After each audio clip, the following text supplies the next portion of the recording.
Olá, meus amados, que a doce paz do Senhor Jesus Cristo esteja sobre a tua vida nesse dia. Estamos falando, uma sequência de vídeos sobre um homem, ou o que realmente significa ser um homem segundo o coração de Deus, se referindo aqui a homem, ser humano, homem e mulher. O que significa realmente ser uma pessoa segundo o coração de Deus? E eu tenho falado sobre a vida de Saul e a vida de Davi, e tenho feito assim uma comparação entre a pessoa de Saul, o reinado de Saul, e agora eu queria falar um pouquinho com você sobre a pessoa e o reinado de Davi. Nós estamos falando sobre liderança. Por que que Deus escolhe certos homens e certas mulheres para dar a eles um papel de líder, né? Isso não se trata apenas a nível evangélico, a nível de igreja, mas isso pode também se referir à sua vida, no dia a dia, na sua carreira profissional, no ambiente em que você vive, enfim. Um líder, uma pessoa que tem um chamado para ser um líder, ele será um líder sempre e em todo lugar por onde ele passar. Ele irá se destacar como líder, como uma pessoa que realmente tem o dom de influenciar outras pessoas.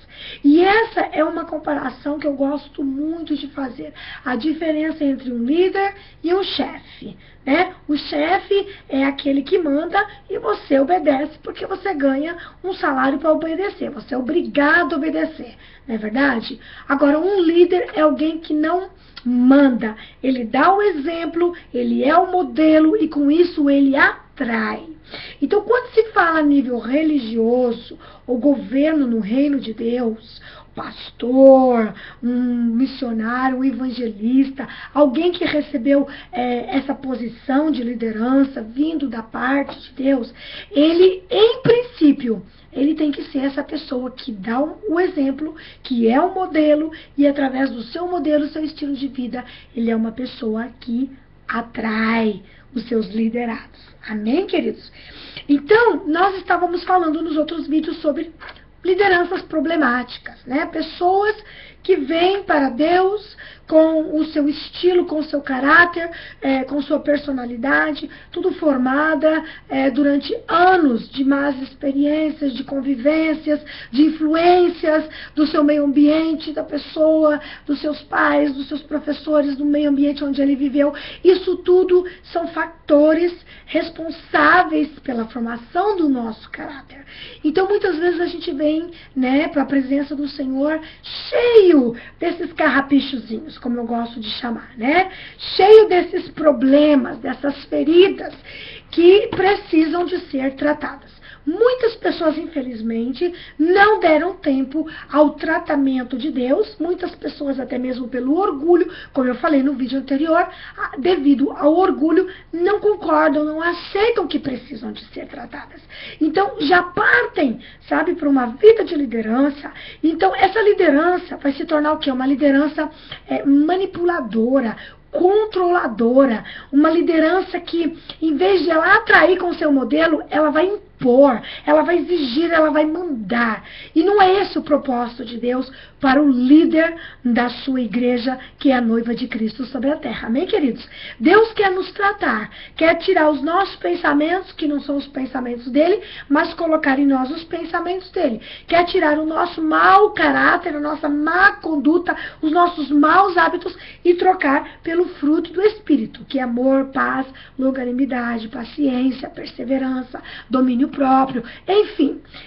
Deus quer trocar a nossa pessoa, quer equilibrar, quer trazer uma transformação, quer curar as nossas feridas.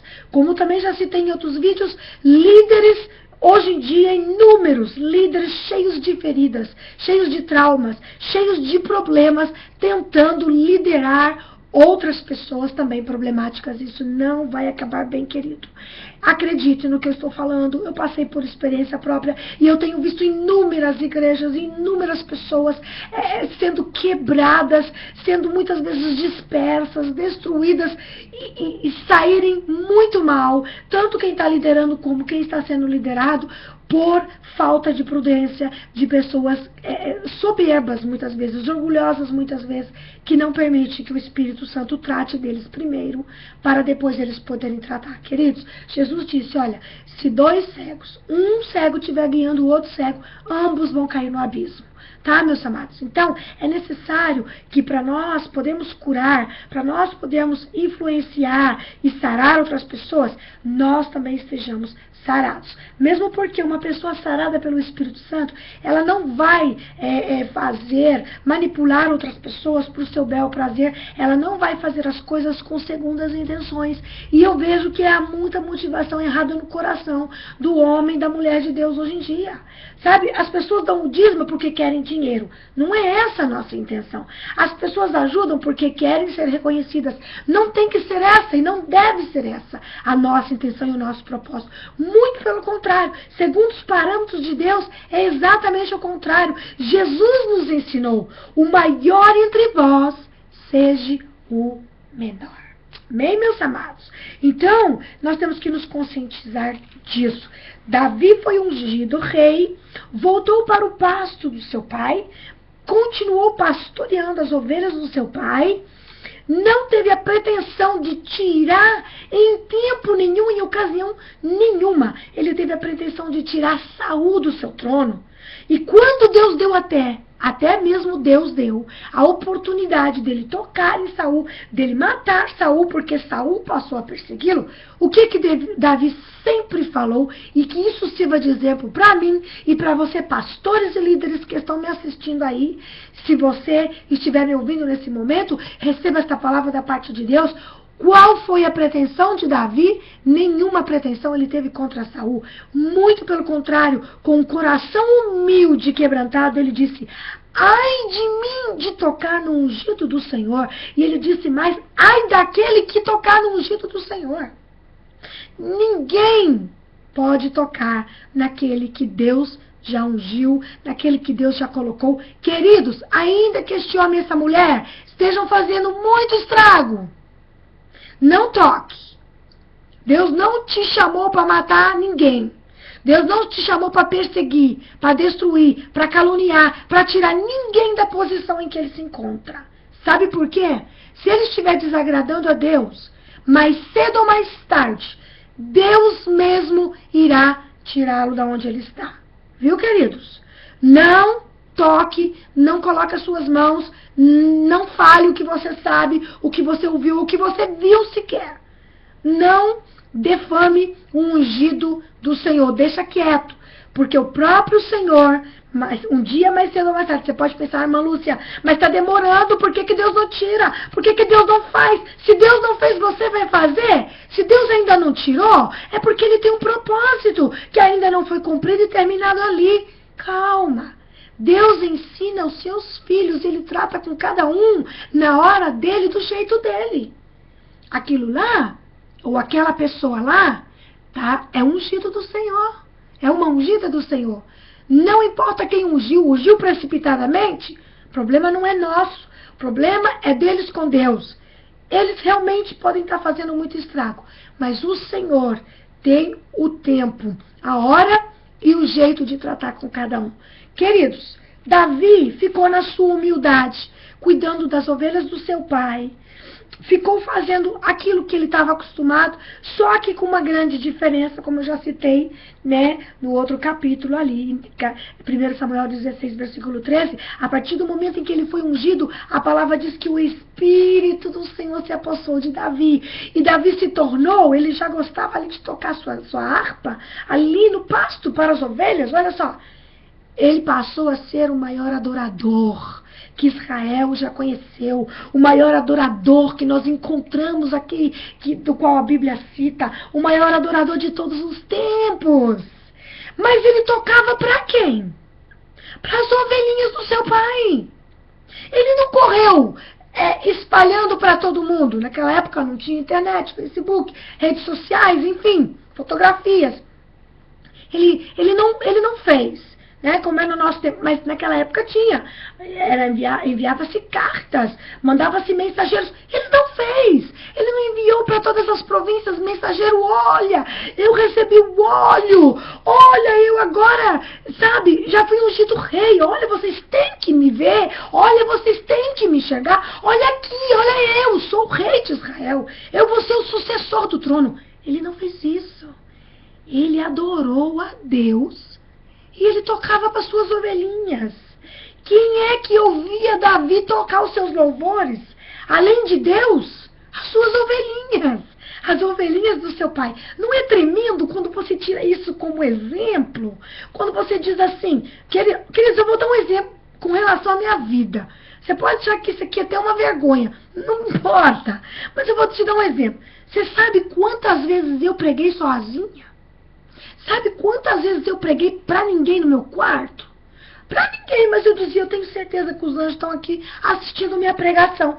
O Espírito Santo está me inspirando, os anjos estão ouvindo e Deus está me dando, né, através do Espírito, a mensagem aqui. Não tinha ninguém ouvindo as minhas pregações. Eu às vezes pregava de frente pro espelho, às vezes eu pregava, sei lá, olhando para a parede. Mas eu preguei inúmeras vezes para ninguém. Às vezes eu saía para orar no mato, que aqui na Suíça tem muito mato, sabe? Muito verde, muito arvoredo, onde tem aqueles trilhos lindos, que a gente vai lá pro meio. E eu ia fazer as caminhadas e falar com Deus e orar. E quantas vezes eu preguei ali? Queridos, existe.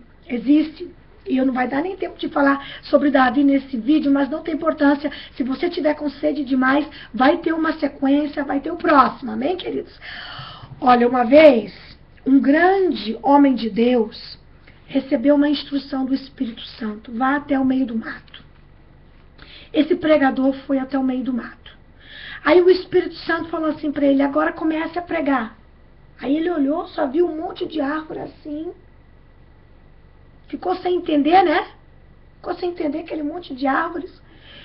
E o Espírito disse, pregue. Ele falou, mas Deus só tem árvore. O Espírito falou, pregue. E ele pregou uma mensagem inteira. Quando ele terminou de pregar, meu amado, o Espírito falou assim para ele, agora faz o apelo. Ele olhou, ele continuou só vendo árvores. Ele disse, mas Deus, eu vou fazer o apelo. Faz o apelo quem quer aceitar Jesus. E ele ficou assim, mas ele obedeceu. Ele fez o apelo. Queridos, de trás de uma árvore saiu um garoto de 13 anos de idade. E ele disse assim, eu quero aceitar Jesus. Esse garoto foi Charles Spurgeon. Este foi um grande homem, um dos maiores homens, um dos maiores avivalistas dos tempos dele. Querido, quando Deus nos manda fazer alguma coisa, faça. Não questione a Deus. Obedeça.